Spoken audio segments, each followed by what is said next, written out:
everybody, welcome to the second edition of Teenversations. And guess what? Today I am joined with the girls and we are having a cookout. But before I tell you guys what we are going to prepare, I want them to introduce themselves and they are going to tell us their name, whether they are born again or maybe who knows. And then they're going to tell us which schools they are representing and what classes they're in. So we'll start from here. Hi, my name is Lynette Wamboi. I'm born again. Jesus is Lord in my life. I go to Bishop Gatim Girls High School and I'm in Form 2. Hi, my name is Shilan Joki. I am born again. I am representing Oaks Academy and I am in grade 9. Hello, my name is Shalom Wahito. I am born again and I am also representing Oaks Academy and I am in grade 9. Hi, my name is Abigail Nyambura. I'm born again and I'm in Bishop Gatim Girls in Form 2. Okay, thank you. And my name is Oliver Boy and I will be your host. So let's go straight to our star baker of the day, who is none other than, drum rolls, Shalom. So here is Shalom. She's going to tell us what she's going to teach us to make today. Yes, so Shalom. Okay, today we are making an orange spiced cake. A very easy cake to make at home, whether you have an oven, whether you have a jiko, and it's very delicious. So in our table here we have our flour, orange juice, our butter and sugar, okay, it's margarine, our eggs, which has vanilla essence and orange oil, and our water, and lastly our candied peels, which is mainly orange peels put in water and sugar and put in heat, and our orange zest. So we are going to start by beating this mixture, which is just sugar and the margarine, and I would like Abigail to start. Okay. So Shalom, when did you start baking? Okay, when I used to hear the word baking, I used to get depressed because I thought it was such a boring thing to do. But my mom tried influencing me. I'm pretty sure she actually prayed for me.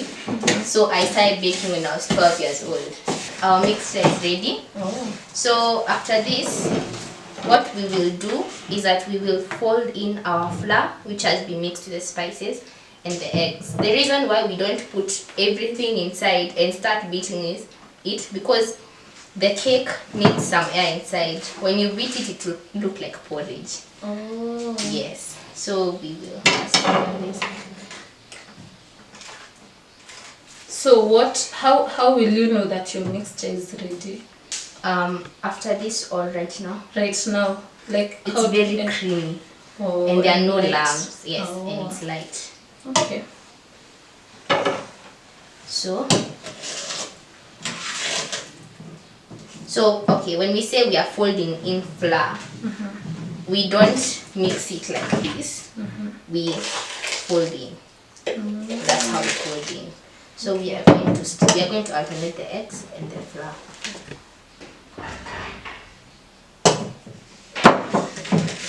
I've noticed that you're beating one egg at a time. Why is that?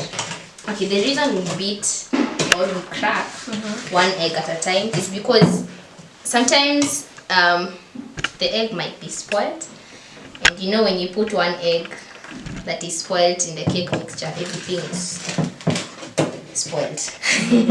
Yes. And how many eggs have you used? Yeah. Okay. I can start with the flour. For the flour, because this is a 1 kg cake, I've used 500 grams of flour, 300 grams of sugar, 300 grams of margarine, 4 eggs, a teaspoon of orange oil, not heaped because it can be very strong, and a teaspoon of vanilla essence. Yes. You've mentioned that you've used orange oil. Yes, not orange essence. Orange essence tends to be a bit bitter, and you'll have an aftertaste, which people don't like. Yes. So is that orange oil locally available in the Yes, supermarket? it is. There's a certain shop in Mary that sells cake accessories, all this that you can see here. It's in a very affordable price. Yes. Guys, I tell you the aroma that is coming, unasikia hiyo kaharufu, and it's just flour and what else, and eggs and margarine and sugar. I'll put the orange juice before I put the water. The reason you put water is because you don't want your cake turning out dense and refusing to cook. And I've noticed that you're not using milk. Milk, okay, this is a different recipe. There's a recipe that requires milk. Yeah. The reason why us we don't use milk is because if you don't have a fridge or a place to store your cake nicely, the cake tends to get spoiled. But cakes with milk taste really nice. Okay. Very high. Yes. So we'll start putting our orange juice. And you need to preheat your oven to how many degrees? Oh, I'm sorry. Yeah. Before you start baking, I have done this mistake so many times. I'll find myself, I've already mixed everything. When I go to the oven, it's cold. Or I think the electricity has gone because the oven is not on and everything else is on. You preheat your oven to 180 degrees Celsius, but it also depends on the cake you're making. There's some recipes that will tell you to make it to a higher degree. For bread mostly, you'll be told to first put it in a very high degree to kill all the yeast. Then you will lessen the heat. So for this one, you're preheating at 180 for how long? Once the blinker goes off. Wow. That's you. Okay, maybe you see the way when you're ironing your clothes and then that cutting goes off. That's because you see, an oven is a thermostat, kind of. Yeah, I don't know my sciences, but I'm sure this is. I also don't know mine, so it's okay. So we're done with our orange. Can you please put for me this? What? The orange zest inside the mixture. Okay. Yes.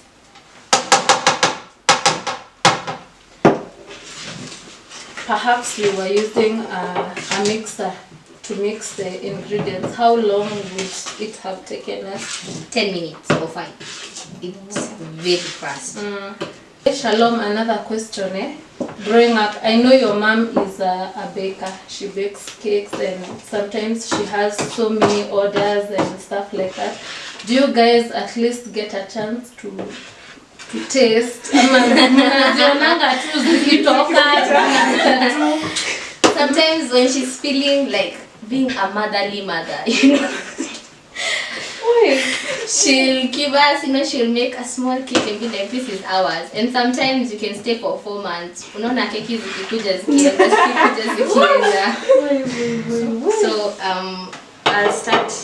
I'll first put this, the candied peel.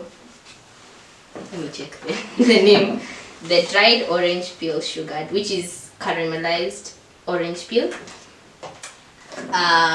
This, okay, I usually put 1 teaspoon, but it tastes very nice when it's a lot. So because I want to treat you guys, Too much of something is dangerous.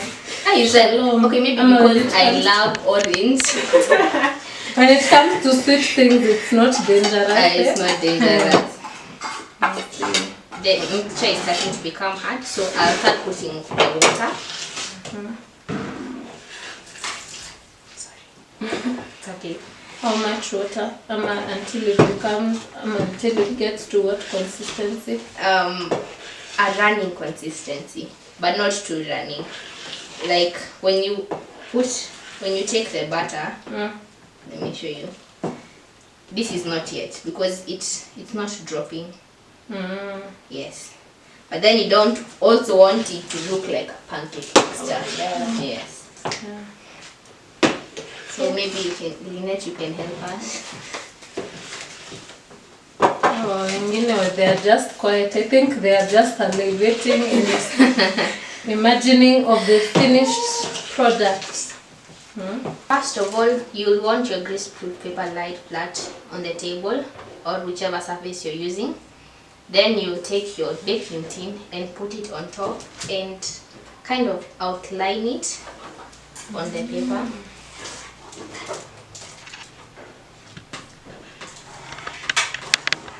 So for us, very many people struggle with such tins because it tends to come out in a depressing kind of way, like a volcano. So what my mom taught me, is that you fold the paper where you outlined it, all sides, so that it comes out like a rectangle or a square.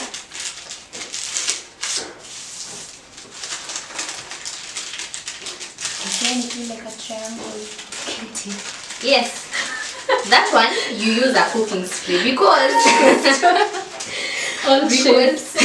yes, even love hearts.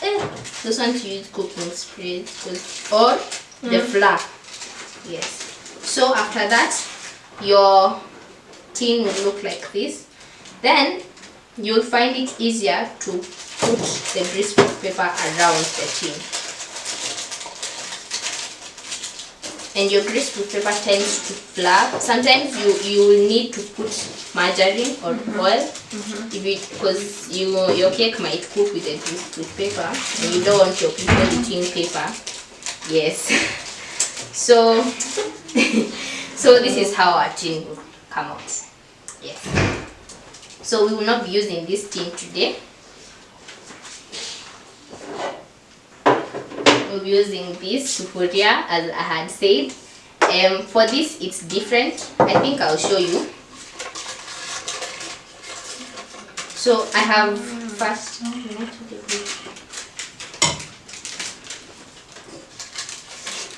So I first outlined this sufuria, the greaseproof paper. Then I cut it out. Then I took my measurements and measured. Mathematicians, I measured the circumference. Yes, I know circumference. The circumference. Yes, the circumference. Yeah. What are you measuring? This round thing. The round. Me very confused. Circumference. Which are two round? The round. Then you'll first start with this part of the greaseproof paper. And make sure it's smooth.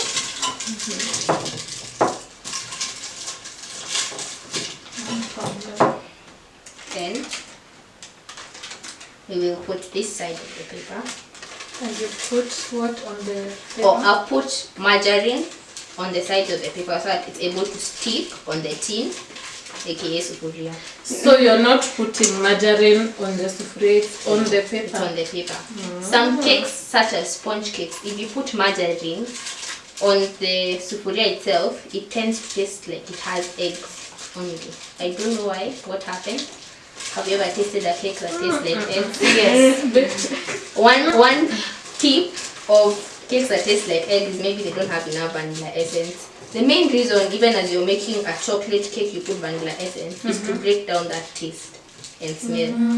And you would rather use a strong kind of vanilla essence than using one that you'll use the whole bottle. Yes. Okay. But is it true? I heard somewhere that when you use a lot of vanilla essence, it somehow makes the cake bitter. Yes. Is that true? Yes. Please, I would advise you to follow your recipe. Wait. You know, we are not making detail where you put the salt and then with your And then you add. Yeah. Please follow the recipe. Yes, your cake will turn out very well. If it doesn't, just try again. That's what I remember the first time I made cookies. They tasted like salt. What happened? It was such a nice. They looked so nice, but then when you taste it, it tasted like salt. So I realized, American recipes where they have a lot of sugar. I thought I didn't want to kill people with sugar. I will reduce the sugar, but I didn't reduce the salt. So yes. So one thing, we gave it to the cat. Oi, zinapatiwa tu hizo vitu mbaya. So yes, wait, the cats ate the cookies. Yeah, they As go out there. cats can't have what? Chocolate. They can have chocolate. But yeah, I see them eating. They don't care. Yeah. It's not Yeah, as long as it's not They are good. poisonous. It doesn't taste poisonous. Okay, so we'll put our butter in the tin. What happens if you like make butter and then you decide to let it rest for long? What will happen to it? Oh, yeah. I've Like never the way they tried make that. chapati. But why would you let it No, because you feel like it needs to rest. Or you get a call, then you If it will come out in pieces. We had baked this cake yesterday because you can't ice a cake when it's hot. The whipped cream will just melt. So we had removed this cake with this paper with linen. Yes. And tasted. Yeah. So this is a different flavor. This is a marbled cake. The brown part is a chocolate orange spiced cake, and the white part is a vanilla cake. I had captured everybody. Yeah. Clearly. Yeah. So I'm using whipped cream, which is artificial whipped cream. You can either choose to make your whipped cream, which is usually more delicious, or you buy it. And I'm using Puratos Ambiente topping. It's very Sorry, what? Excuse me. Puratos Ambiente topping. It's very good for cakes. When you're toying, what is it called? Decorating. It's very firm. So I had mixed it. You first chill the whipped cream. Then when it comes out of the fridge for 10 to 15 minutes, then you mix it. So is this in liquid form, powder form? It's in liquid form. Oh. Yes. And you'll use a lot of manpower. If you have a mixing machine, please use it. So you're just mixing this until it becomes Yes. this consistency. Yes. So we will ice our cake with this scraper. You can get it in any cake shop nearby. Okay, we only have one in Eri. So it makes your cake stands out very smooth and very even. And put too much. So because this is ours to eat, I won't decorate it as much. As long as you're tasting the whipped cream. Oh, and something before I continue is that when you're putting your cake on a cake board, it's best if you put cake glue, which is a mixture of eggs and icing sugar, so it doesn't move. Yes, from the.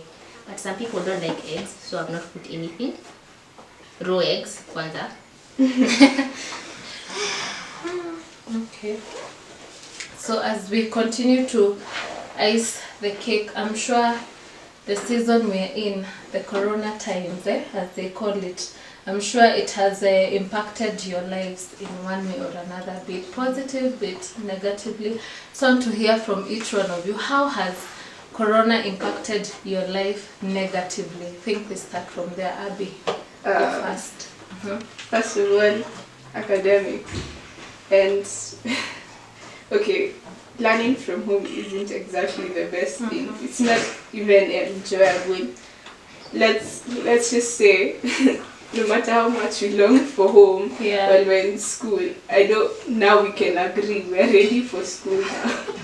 We can all agree it's getting tough. There's so many distractions. Yeah. You just stand this way, oh the TV, oh you can do this, oh you can do that. And it's kind of boring. So boring to have the same repeated schedule.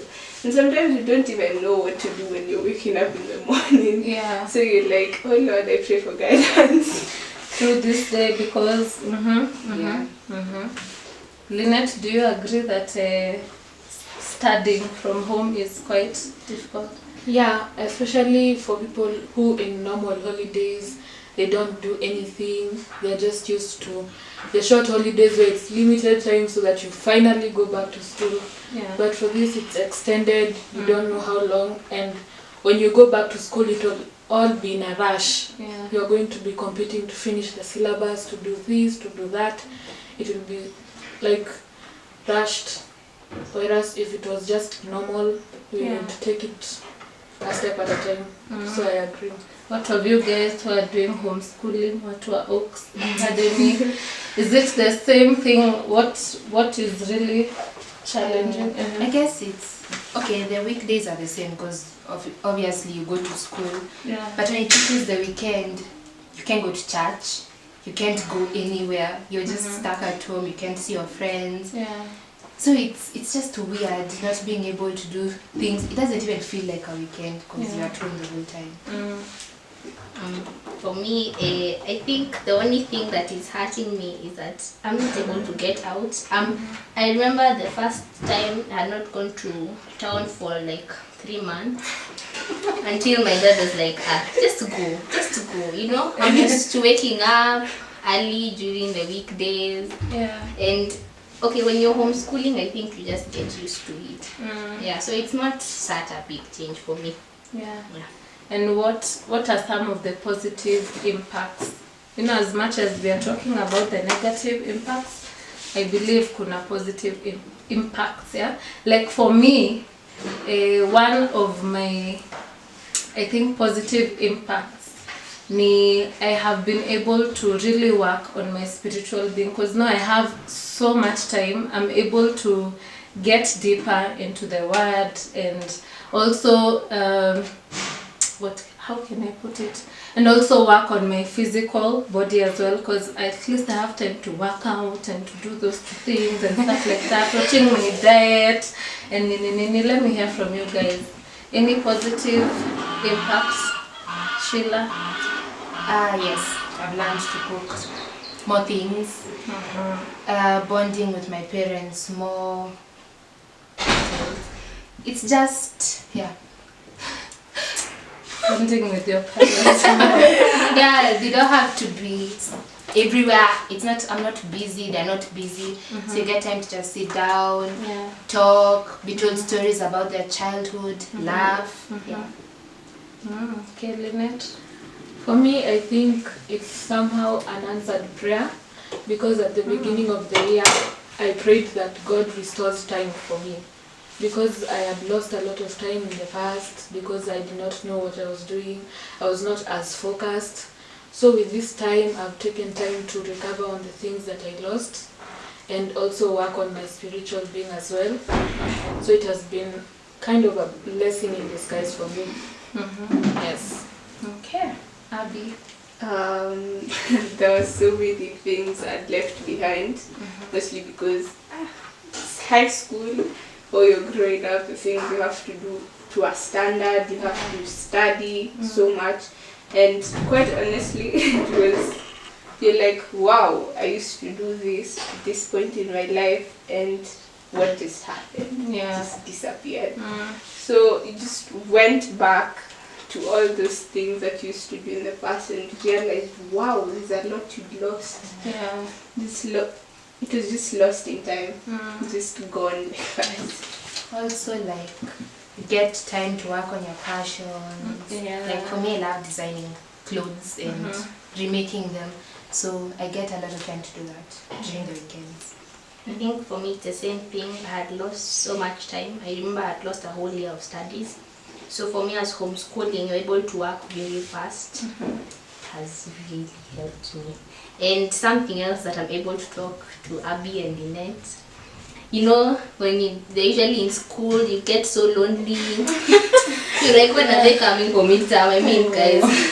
But now they're here. Yes. But better still, you cannot interact with them because of the corona. Yeah. Mr. Director, have any question? These people. Yes, so how is your faith? How is your faith? Are we still saved? Yes. Yeah, we are. I guess the amount of time, you get time to have like your daily devotion. It doesn't have to be like boring and you know, old school. It can be fun. Like there are a lot of apps for that. And just get time to pray and to fellowship with God more. True. For me, I feel like God was, I was kind of feeling like I was running away from God. Then God just put coronavirus and just like dumped it on my life and was like, kuja hapa.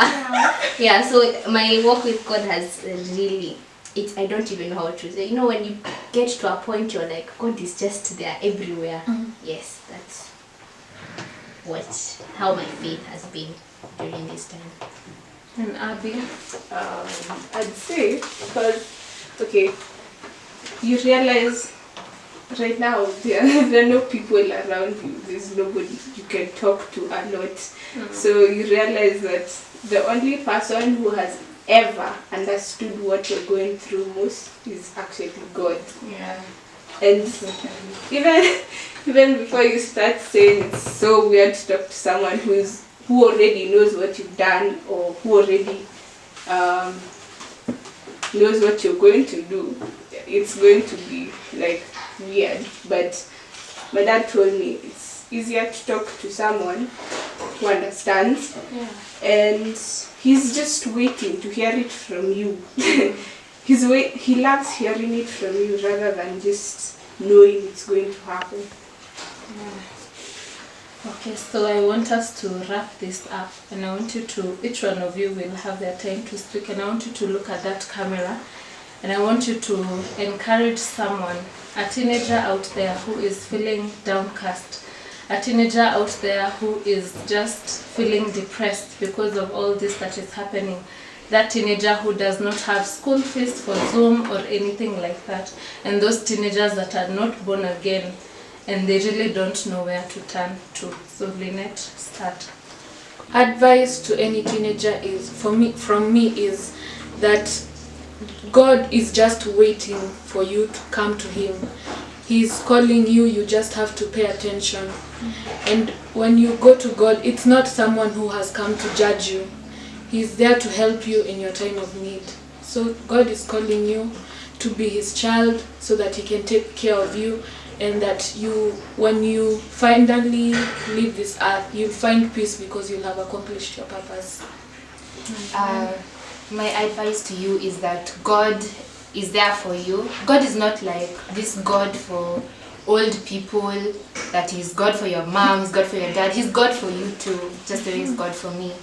So anytime you need a friend, because I know you can't go out to your buddies and go up, take a walk, you can always go to Him. He's always there. He's always ready to listen to you. For me, I think I can tell you is that always put your trust in God. Just as in Psalm 91, Psalm 91 verse 2, David told God that even when he is everywhere, he will put his trust in God. That's what I can tell you. For me, I'd tell you that you should know that God is in control despite every challenge that might seem to hit you really horribly. He's still seated on His throne. He's still God over all. He's still the King of Kings. He's still the Almighty Father. He has you in His mindset. He has you. He knows where your destiny is headed, where He wants you to be. He knows your purpose. He knows everything that He needs to do for you. That's just Him.